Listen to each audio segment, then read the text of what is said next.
Assalamualaikum viewers and very warm welcome to the Talking Art. Let's talk about another ancient fragrance, हम इसको कह सकते हैं क्योंकि ये फ्रेगरेंस आज इसके बारे में हमने बात करनी है। ये तकरीबन कोई मैंने काउंट तो नहीं किया, 1998 से लेके अब तक आई थिंक 26-27 ईयर्स हो गए होंगे, इतनी पुरानी फ्रेगरेंस है। बट स्टिल इट एग्जिस्ट और डिसकंटिन्यू नहीं हुई ये फ्रेगरेंस, और काफ़ी इंटरेस्टिंग फ्रेगरेंस है इसकी प्रेजेंटेशन से लेके इसकी कंपोजिशन तक। So let's talk about this amazing fragrance viewers. तो सबसे पहले इस फ्रेगरेंस का नाम, अब इसको जीवांशी की ये फ्रेगरेंस है। जीवांशी एक डिज़ाइनर ब्रांड है, आप जानते होंगे लोग, और बहुत सारी फ्रेगरेंसेस इनकी फेमस भी हैं। कि जो एक जेंटलमैन फ्रेगरेंस है वो काफ़ी फेमस है जीवांशी की, और जिसके बारे में हमने बात करनी है उसको पाई भी बोलते हैं और पी भी बोलते हैं। जीवांशी पाई या जीवांशी पी भी कुछ लोग प्रनाउंस ऐसे करते हैं इसको, तो हम इसको पी प्रनाउंस कर लेते हैं।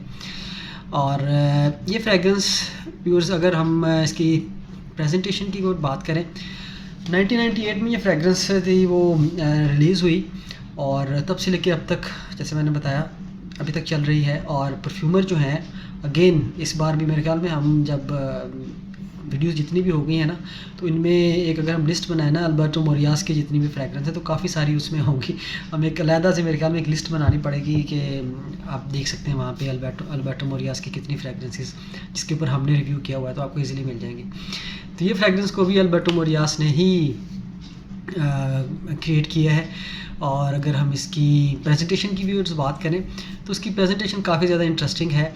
इंटरेस्टिंग इस हवाले से भी है कि एज़ यू नो मेरा थोड़ा सा प्रेजेंटेशन को लेके मैं थोड़ा सा इंट्रीग होती है मुझे कि इसके पीछे कुछ ना कुछ फ़िलासफ़ी क्या है, तो इसकी भी फ़िलासफ़ी काफ़ी ज़्यादा इंटरेस्टिंग लगी मुझे। सबसे पहले तो इसका जो बॉक्स है वाइट कलर का बॉक्स है, सिंपल सा बॉक्स है, और जो इसकी बॉटल है वो काफ़ी इंटरेस्टिंग इस हवाले से है।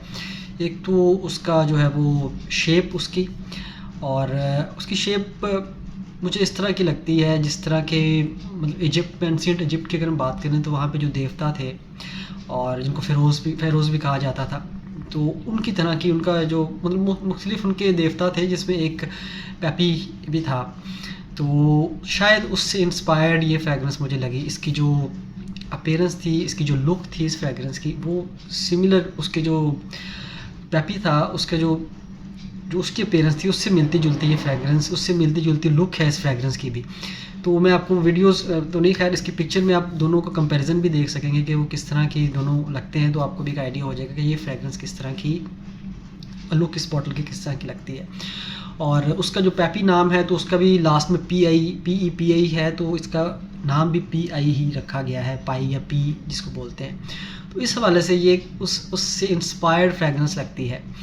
तो ये इसकी जो प्रेजेंटेशन थी ये काफ़ी इंटरेस्टिंग थी, और उसके ऊपर थोड़े से वो एजेस से बने हुए हैं, प्लेन या फ्लैट या स्मूथ सरफेस नहीं है बॉटल की, और वो भी थोड़ा सा इस तरह के जैसे शुगरी सी शुगर होती है, जिस तरह ब्राउन शुगर या वाइट शुगर होती है, इस तरह के उसके ऊपर वो आपको लुक नज़र आती है।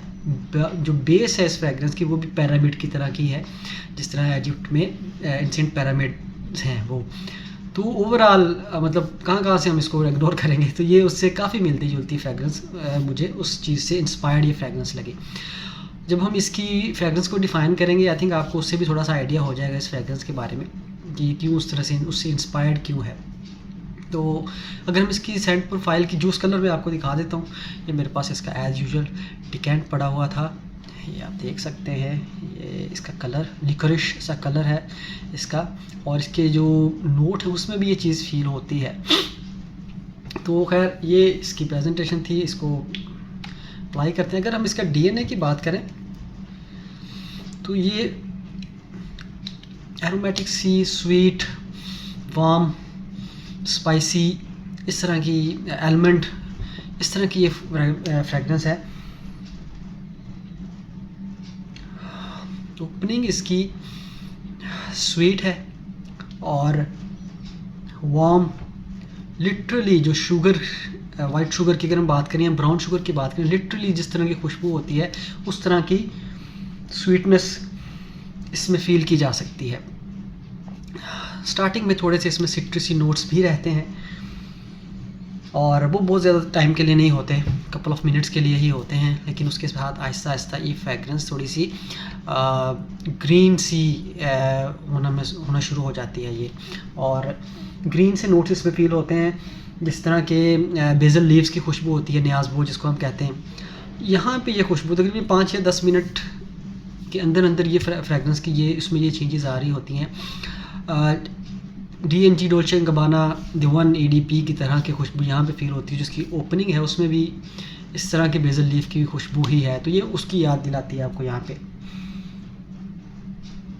तो ये थोड़ी सी फ्रेश भी अब इसको कह सकते हैं, जो इसमें 10 या 15 मिनट गुजरने के बाद इसमें थोड़े से स्पाइसेस ऐड होते हैं, इसमें आपको कुछ स्पाइसी सी ये फ्रेगरेंस भी महसूस होना शुरू हो जाती है।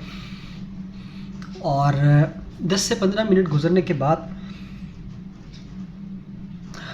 इसमें मुझे इसमें एक लिक्रिश बूजी सा नोट भी इस फ्रेगरेंस में फ़ील हुआ। आई डोंट नो, ये इसका कलर, जूस का कलर इस तरह का था कि शायद मैं लाशूरी तौर पर मेरा माइंड उस तरफ गया कि ये बूजी सा नोट इसमें मुझे कहीं ना कहीं फ़ील हुआ। ये इसका स्टार्टिंग फेज़ इस तरह का ही है, और मिडल नोट्स की तरफ जाते हुए भी ये खुशबू जो है इसमें, ये इससे पहले मैंने नहीं किया था ऑब्ज़र्व, लेकिन ये फ़र्स्ट टाइम मैंने एक नोट जो इसमें मैंने वो फ़ील किया है, वो था आलमंड का नोट। काफ़ी प्रोमिनेंट आलमंड का नोट इसमें फ़ील किया, और ये यहाँ पे यूनिकनेस मुझे लगी, क्योंकि ये इस तरह का नोट मैंने पहले कहीं नहीं कभी भी स्निफ नहीं किया था। आलमंड के साथ साथ इसमें जो फ्रेगरेंस है वो थोड़ी सी स्वीट, इस मिडल में, ये मिडल की मैं बात कर रहा हूँ, इसमें काफ़ी प्रोमिनेंट आलमंड का नोट आपको फ़ील होता है, और थोड़ी सी स्वीटनेस इसमें रहती है, और मिडल से ड्राई डाउन की तरफ जाते हुए ये क्रीमी सा आलमंड का नोट आपको फ़ील होता है। यहाँ पे थोड़ी सी स्वीटनेस, और आलमंड की जो खुशबू होती है वो थोड़ी सी बिटर सी खुशबू होती है बादाम की, और इसमें स्वीटनेस रहती है वो वनीला की, जो आहिस्ता आहिस्ता ड्राई डाउन की तरफ जब हम जाते हैं तो उसमें वनीला की खुशबू, जो उसकी मिठास है या एम्बर है, उसकी खुशबू आपको फ़ील होती है जब उसका अकॉर्ड बनता है बादाम के नोट के साथ, तो ये बहुत ही एक यूनिक सा, एक अच्छा फैसिनेटिंग सा फ़ील होता है हमें। तो ये इसका मिडल की खुशबू इसकी इस तरह की है, जबकि बेस नोट्स की तरफ जाते हुए ये खुशबू इसमें आहिस्ता आहिस्ता जो आलमंड का नोट है काफ़ी देर तक रहता है, बेस में भी काफ़ी देर तक बेस नोट्स में भी रहता है, वनीला और एम्बर की जो है वो खुशबू इसमें वो रहती है। लास्ट में कुछ वुडी नोट्स, कुछ बल्ज़मिक से नोट इसमें फ़ील किए जा सकते हैं, लेकिन वो बिल्कुल लास्ट स्टेज पे जाके ऐसी जो है वो फ्रेगरेंस फ़ील होती है।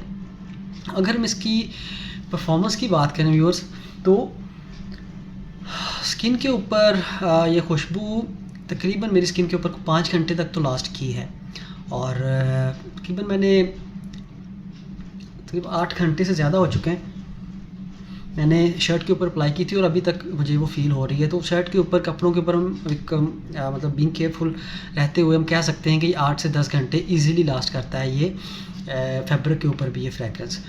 और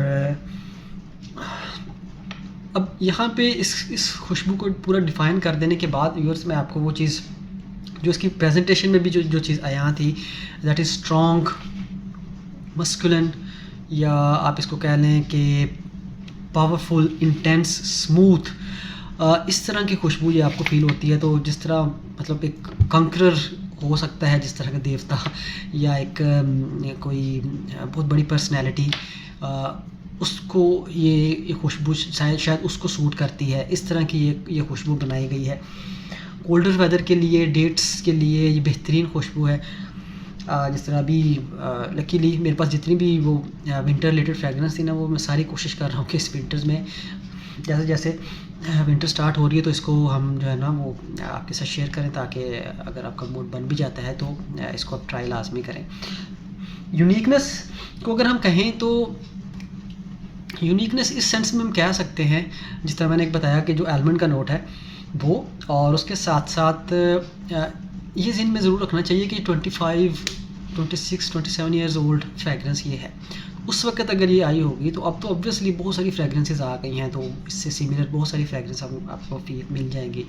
अब तो खैर बड़ी बात नहीं है, but keeping in mind the time period of this fragrance when it was created, I think at that time it was a unique fragrance. उस वक्त हम इसको कह सकते हैं ज़रूर, ये एक ये अल्बर्टो मोरियास ने वाकई एक बहुत ही बेहतरीन तख्लीक की है इस फ्रेगरेंस के हवाले से। तो व्यूअर्स, ये आज का हमारा रिव्यू था। और कीमत इसकी हम हमेशा भूल जाते हैं। कीमत इसकी नाज़रीन तकरीबन ये दो उसमें आती है, क्या कहते हैं, वर्जन इसके आप कह लें। एक 50 ml और 100 ml वर्जन में आती है। जो 50 ml की क्वांटिटी है वो आपको तकरीबन इनकी वेबसाइट के ऊपर भी है, वो $94 की आपको मिलती है, और जो 100 ml है वो तकरीबन 115 ml की मिलती है। तो ऑब्वियसली जो एक सेम चॉइस होगी दैट वुड बी 100 ml। तो उसको आप मल्टीप्लाई कर लीजिएगा डॉलर के साथ, कितने बनते हैं, ऑलमोस्ट 25,000 तो बनता है 50 ml का। तो बस ये था आज का रिव्यू। होपफुली आपको अच्छी लगी होगी आज की फ्रेगरेंस। और चैनल पे नए हैं अभी और अभी तक सब्सक्राइब नहीं किया चैनल, तो वो कर लें। आपसे इंशाल्लाह मुलाकात होती है नेक्स्ट किसी अच्छी फ्रेगरेंस की रिव्यू के साथ। तब तक के लिए अपना बहुत ज़्यादा ख्याल रखिए, खुश रहिए, महकते रहिए। अल्लाह हाफ़िज़।